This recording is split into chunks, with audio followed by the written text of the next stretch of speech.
امام حسن کو زہر دے کر شہید کر دیا۔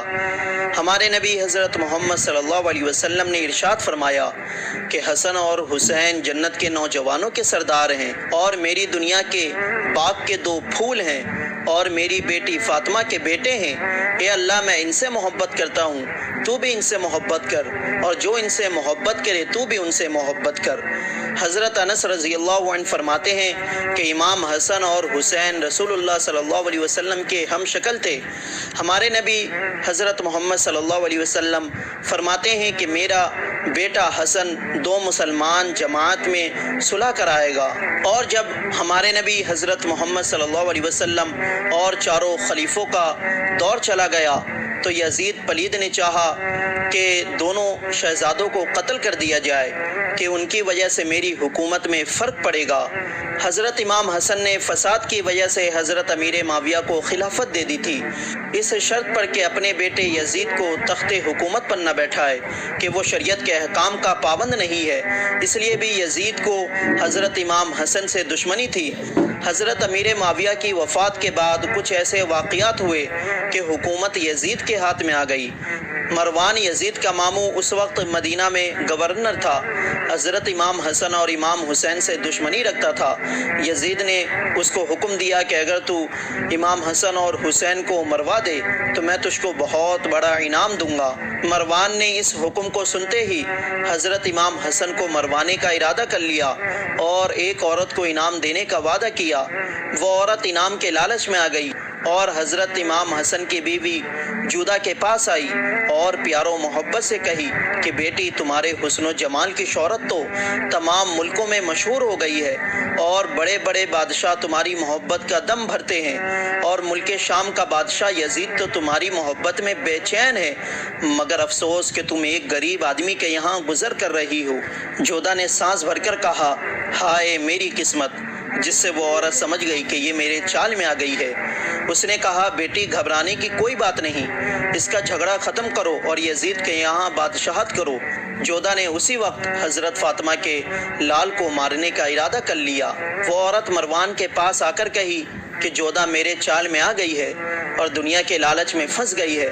مروان خوشی میں پھول گیا اور دوزخ کو بھول گیا اور ایک زہر کی شیشی اس کو لا کر دی، اور اس ظالمہ عورت نے وہ شیشی جودہ کو پہنچا دی، اور جودہ نے موقع پا کر اس زہر کو شہد میں ملا کر امام حسن کو کھلا دیا۔ تمام رات امام حسن الٹیاں کرتے رہے اور اسی دن سے آپ کو جودہ پر شک ہو گیا اور اپنی حفاظت کرنے لگے، مگر تقدیری غالب رہی۔ کئی دفعہ آپ کو زہر دیا گیا مگر آپ بچتے رہے۔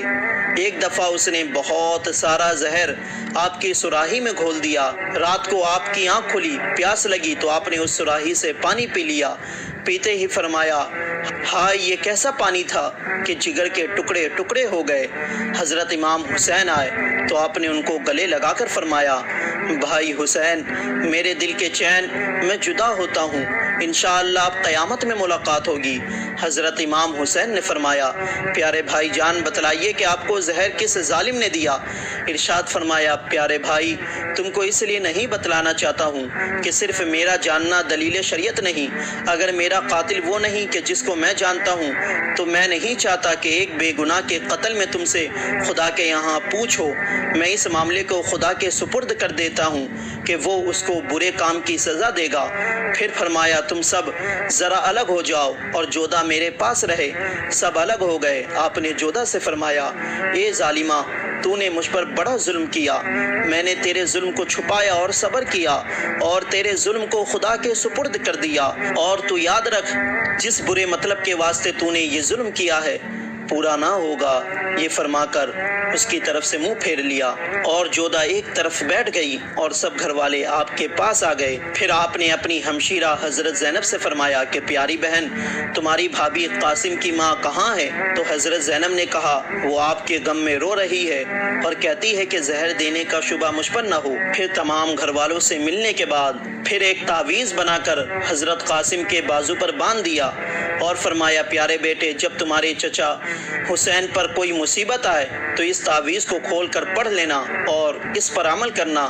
اور حضرت امام حسین سے فرمایا کہ میرے پیارے بھائی، طریقہ محمد کو مت چھوڑنا، اس راہ سے کبھی منہ مت موڑنا، مصیبت آئے تو آئے مگر کبھی پیچھے مت ہٹنا، ظالموں کا ظلم سہتے رہنا پر کبھی رنج و غم مت کرنا، صبر کرتے رہنا چاہے یہ لوگ کتنا ہی ظلم و ستم نہ کرے، بس طریقہ محمد کو مت چھوڑنا۔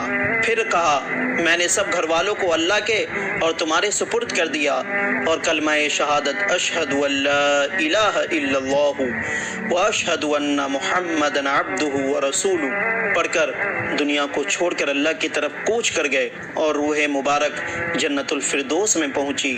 ان للہ و انا الیہ راجعون۔ غسل اور کفن کے بعد حضرت سعید بن عاص صحابی نے حضرت امام حسین کی اجازت سے نماز جنازہ پڑھائی اور قبرستان جنت البقیع میں آپ کو دفن کر دیا گیا۔ اس وقت شہزادہ کونین حضرت امام حسین اپنی تنہائی اور بے کسی اور عالی شان بھائی کی جدائی سے بہت بے چین اور غمزدہ ہو گئے۔ حضرت امام حسن کی وفات کے بعد جودہ کو مروان نے یزید کے پاس پہنچا دیا۔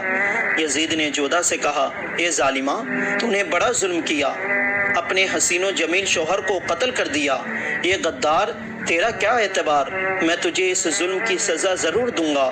یہ سن کر جودہ خبیثہ حضرت امام حسن کے احسانوں کو یاد کر کر پچھتانے لگی کہ ہائے افسوس، میں نے یہ کیا کر دیا، نہ دین کی رہی نہ دنیا کی۔ 3 دن کے بعد یزید نے حکم دیا کہ اس بدکار کو گھوڑے کی دم سے باندھ کر گھوڑے کو بھگا دو اور جزیرہ فیل میں لے جا کر اس کے ہاتھ پاؤں کاٹ دو۔ بس اس کو گھوڑے کی دم میں باندھ کر گھوڑے کو بھگا دیا اور سب کے سامنے سے وہ ظالمہ گھسٹتی ہوئی چلی جا رہی تھی۔ تھوڑا ہی راستہ گزرا تھا کہ ایک زوردار کی آندھی چلی اور اس کو اڑا کر لے گئی۔ خدا جانے کس زمین پر جا کر گری، کس دریا میں ڈوبی، نہ خدا ہی ملا